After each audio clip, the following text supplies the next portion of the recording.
श्री असदुद्दीन ओवैसी जी।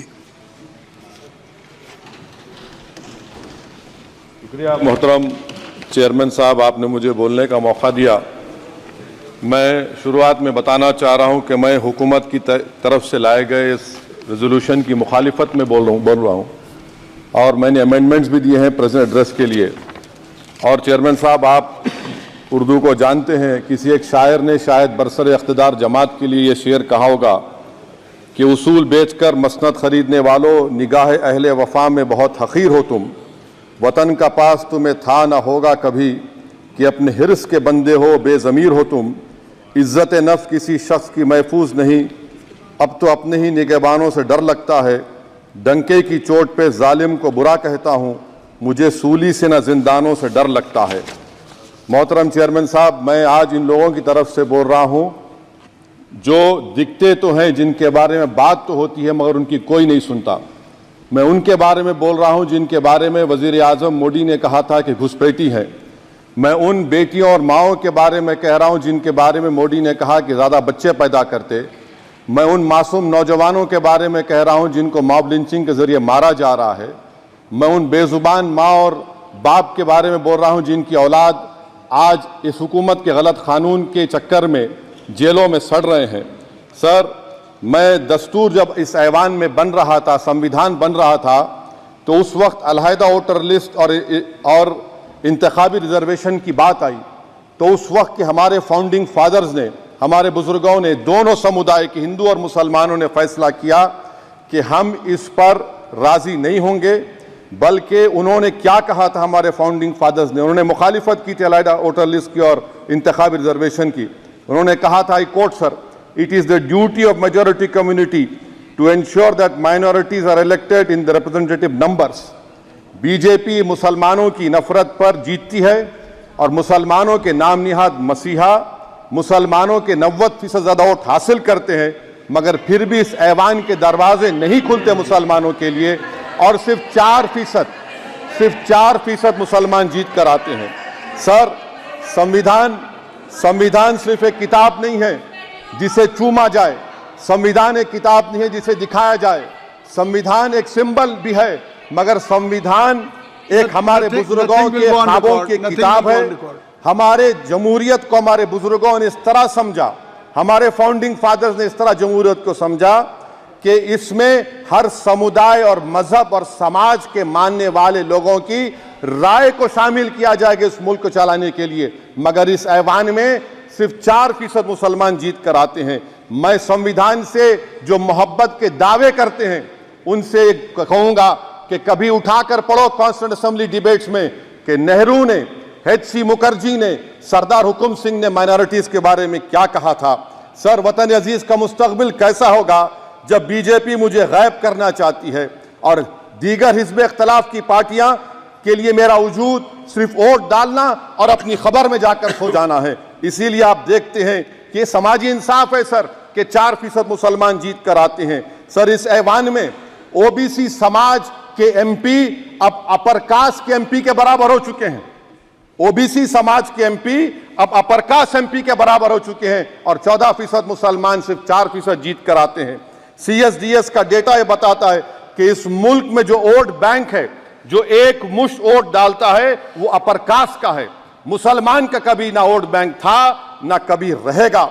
Sir, 4 जून के बाद 6 मुसलमानों की मॉब लिंचिंग हुई, 11 घरों को मध्य प्रदेश में मोदी के बुलडोजर ने निस्तो नाबूद कर दिया। हिमाचल प्रदेश में एक मुसलमान की एक दुकान को लूट लिया गया और हिज़्ब इख्तिलाफ की पार्टियों की तरफ से सन्नाटा है। शायद अब वक्त आ चुका है कि लफ्ज मुसलमान का नाम लेना भी अब उस पर पाबंदी आयद कर दी जाएगी। सर, मैं ये बात बताना चाह रहा हूँ कि नरेंद्र मोदी को जो मैंडेट मिला है। एक मिनट, आप लोग बैठ जाएं, कृपया आप लोग बैठ जाएं। श्री मनसुख मांडविया जी, आप लोग बैठ जाएं, कृपया माननीय सदस्य बैठ जाएं। श्री मनसुख मांडविया जी, मनसुख मांडविया जी, कृपया आप लोग बैठ जाएं। अपने प्रारंभिक कृपया आप लोग बैठ जाएं। माननीय आप लोग बैठ जाएं। माननीय सदस्य ने बैठ जाएं। माननीय सदस्य ने अपने प्रारंभिक भाषण में जो शब्द प्रयोग करा है उसको ऑथेंटिकेट करा जाए। और अभी उन्होंने उल्लेख करा कि मोदी के बुलडोजर ने वहाँ मॉब लिंचिंग करा है उसको भी ऑथेंटिकेट करा जाए। निश्चित तौर से इसको ठीक है ठीक है ठीक है ठीक है ठीक है। उवैसी साहब जब भी कोई बात नहीं सर, आप चेयर पर बैठे हैं जी, इसलिए आप मंत्री जी को पेट में दर्द हुआ, माशाल्लाह, शुक्रिया उनका। नहीं, तो सर मैं ये बोल रहा था, जवाबदेही है अरे ये नहीं, मंत्री इससे बुरी बात क्या है? पेट में दर्द हो सकता है, वो दर्द ये सब ठीक अच्छा है। दर्द हुआ, चलिए दर्द हुआ, दिल का दर्द हुआ। तो सर जो नरेंद्र मोदी को मैंडेट मिला है वो सिर्फ और सिर्फ मुसलमानों की नफरत पर हिंदुत्व की वजह से मिला है।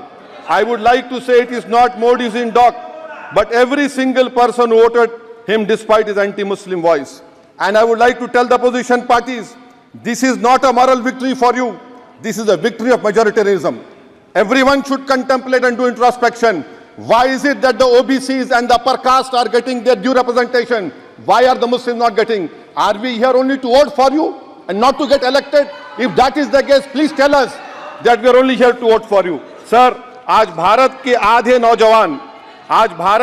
नौजवान बेरोजगार हैं और रोजगार की तालिश, बेरोजगारी का आलम यह है सर कि मोदी सरकार के 5 साल में 75 लाख एस्पिरेंट्स की जिंदगी बर्बाद हो गई, 6 पेपर लीक हुआ।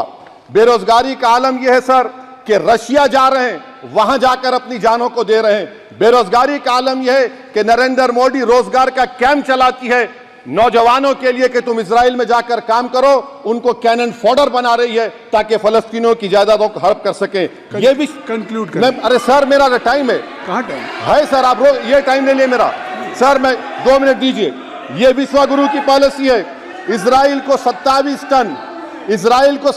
टन हथियार जा रहा है।